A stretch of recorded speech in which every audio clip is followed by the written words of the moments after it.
Fala pessoal, deixe seu like, se inscreva aqui no nosso canal, ative o sininho das notificações e também compartilhe nossos vídeos com os seus amigos. Sade, Geode, Leonardo Bertozzi, o programa terá 1h30 de duração e claro, dentro das possibilidades, imaginamos que tudo vai correr bem.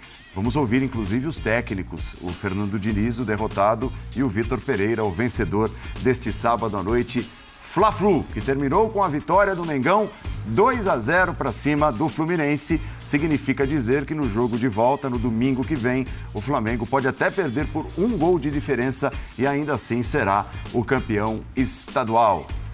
Que bela vantagem, não, Leonardo Bertozzi? Bem-vindo, boa noite. Tudo bem, Paulo? Boa noite. Bem? Boa noite, companheiros. Boa noite, fã de esportes. Ou seja, o Fluminense só é campeão no tempo normal se vencer por 3 ou mais gols, né? Exato. 2 gols para ir para os pênaltis. Não é uma tarefa fácil de maneira nenhuma e não era o mais provável quando a gente viu os primeiros minutos, né? Os primeiros 20, 25 minutos até a parada técnica. Praticamente só o Fluminense jogava, né? Parecia que a estratégia do Vitor Pereira seria um grande tiro na água. E a verdade é que você pode falar muitas coisas do Vitor Pereira, inclusive que o trabalho dele é abaixo do esperado até aqui. Não dá para falar que ele não tem coragem, né? Pois é. Porque ele chamou... qualquer resultado que acontecesse, a gente ia ter que atribuir muitas decisões dele. Fosse derrota, fosse vitória, porque ele optou por começar com o Gabigol no banco, ele optou por ter um time que não disputaria a posse de bola, por ser um time que tentaria criar muito na base de ligação direta, acionar lados do campo, trabalhar pouco por dentro. E por 20, 25 minutos o que a gente viu foi o Flamengo correr atrás do Fluminense, né? E correr atrás sem achar. Depois da pausa, o Flamengo conseguiu se impor um pouco mais, conseguiu gerar algum tipo de perigo, mas foi outro jogo no segundo tempo e aí acho que principalmente qualidade individual dos jogadores sim, mas temos que destacar que hoje nas mudanças ele também foi muito mais feliz que o Diniz do outro lado, né? Acho que nenhuma das trocas do Fluminense deixou o Fluminense melhor. Na hora, especialmente da troca ali com a entrada do Lima, né, tirando um zagueiro, coisa que já deu certo antes, dessa vez acabou deixando o time ainda mais exposto. E o Flamengo constrói, merecidamente, principalmente pelo que foi o segundo tempo, uma vantagem excelente para o jogo da volta. A expulsão matou, acho que qualquer chance que o Fluminense teria de evitar aí essa derrota de 2 gols. E vai ser uma montanha para escalar na semana que vem. Então, é entender por que o Fluminense não conseguiu sustentar um começo de jogo muito bom e emocionalmente como se perdeu, né? O Fluminense Sim. Me pareceu no aspecto emocional também não sustentar uma decisão depois de tomar o segundo gol. E tinha muito jogo pela frente ainda, tanto hoje quanto na semana que vem, né? O Samuel Xavier foi expulso numa pegada no Ayrton Lucas e depois reclamou dessa expulsão. Entre outras coisas, o Fernando Diniz, e também foi expulso. O Fernando Diniz, portanto, não ficará no banco de reservas no jogo da semana que vem. Tudo bem, Breiler? Bem-vindo. Tudo bem, Paulo? Boa noite para você, companheiros, fãs de esportes. Para o Fluminense, muito frustrante essa derrota. É a primeira vez que o Marcelo é relacionado nessa volta ao futebol brasileiro. Não havia muita expectativa sobre ele jogar. O Fernando Diniz já até tinha colocado panos quentes nessa chance do Marcelo em campo, mas já era um motivo de festa, de empolgação para o torcedor. Mas, por outro lado, o Flamengo encarou esse jogo com uma intensidade e com uma mobilização diferente. Desde o início, a gente já percebia ali nos bastidores, o Flamengo solicita a troca do banco de reservas, fazendo valer sua condição pelo regulamento. O banco do Bandeira, né, Breiler?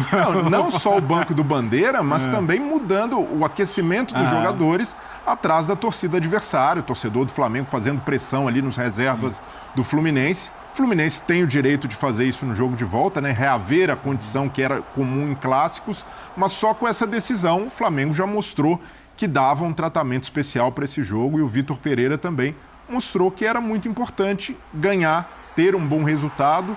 E para mim o plano de jogo dele foi muito competente, porque a gente pode avaliar o lado do Gabigol, que é a decisão impopular de deixar um craque como ele no banco, mas a gente certamente vai escutar as explicações dele, mas eu acredito que passa muito por uma condição física. O Gabigol treinou pouco com os titulares durante a semana, estava fazendo um trabalho de reabilitação física, reequilíbrio muscular. Isso daí, se o Vitor Pereira avaliou que ele só poderia jogar 30, 40 minutos, não fazia sentido gastar, queimar o Gabigol logo no primeiro tempo, e aí ele opta por uma formação mais física, uma formação para puxar contra-ataque. Nos primeiros minutos, ele percebeu que não poderia só ficar esperando o Fluminense. Senão o Fluminense ia amassar e depois da parada técnica, o Flamengo tentou jogar um pouco mais, não só ficar esperando essa bola para Ayrton Lucas, para Cebolinha, para o Matheus França puxarem esse contra-ataque e a partir do momento que tem a vantagem no começo do segundo tempo, consegue administrar com a qualidade que tem. Então esse pode ser lembrado como um jogo, como um ponto de virada para o Vitor Pereira no Flamengo. Por aí, Jean, boa noite. Tudo bem? Boa noite, Paulo. Boa noite, companheiros. Pois, primeiro que assim, acho que foi um jogo em que os técnicos foram muito autorais, né? Ambos. Acho que o Vitor Pereira na escolha da formação inicial, e acho que começou o jogo, todo mundo já queria ouvir a entrevista do Vitor Pereira depois da partida para entender as explicações e as motivações das escolhas que ele fez. E não estou só falando da ausência do Gabigol, não, né? Ali o lado esquerdo com a dupla, né? Ayrton Lucas e Cebolinha, que acabou dando muito certo, é bom que se diga, né? Principalmente pelo Ayrton Lucas, né? Principalmente pelo Ayrton Lucas. É que eu acho que tem uma coisa também, acho que muito se falou, e sobretudo no começo do jogo, quando o Flamengo começa aqueles 5 minutos iniciais marcando muito alto, pressionando. Ele fez isso por causa da intensidade, para ter os caras que fazem esse trabalho. Só que aquela pressão inicial do Flamengo durou uns 5 minutos. E depois, o que a presença do Ayrton Lucas junto com o Cebolinha entregou ao Flamengo no primeiro tempo especificamente, foi não deixar o John Arias jogar. Porque, evidentemente, o Ayrton Lucas tem um espaço de movimentação diferente no momento em que o Cebolinha está em campo. Então, a gente viu o Flamengo se defendendo com uma linha de 5, de fato, no primeiro tempo. E o Arias, realmente, acho que participou muito menos do jogo do que costuma participar. Então, foi interessante. A gente vai ouvir as motivações pelas escolhas. Mas é o que eu disse, começa o jogo, antes mesmo do jogo, todo mundo querendo ouvir o Vitor Pereira e as motivações pelas ausências do Gabigol, que deve ser física mesmo, né? Mas também a ausência do Everton Ribeiro, que eu acho até que poderia começar jogando sim, né? Pelo que ele estava entregando quando ele deixa o time para manutenção do trio mais técnico, vamos dizer assim, do time do Flamengo, né? E ele, enfim, aí é uma escolha para ter jogadores com mais capacidade de marcação em campo.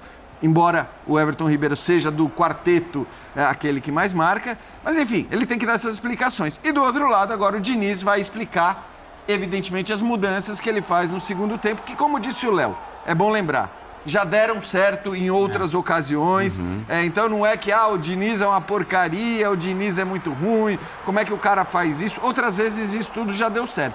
Mas eu achava que ele voltaria para o segundo tempo, tirando não um zagueiro, tirando o Keno, como já tinha dado certo, né, na final da Taça Guanabara, para a entrada de outro jogador no meio, até porque o Keno não estava bem. Não foi o que ele fez dessa vez e não deu certo a mudança dele, de fato.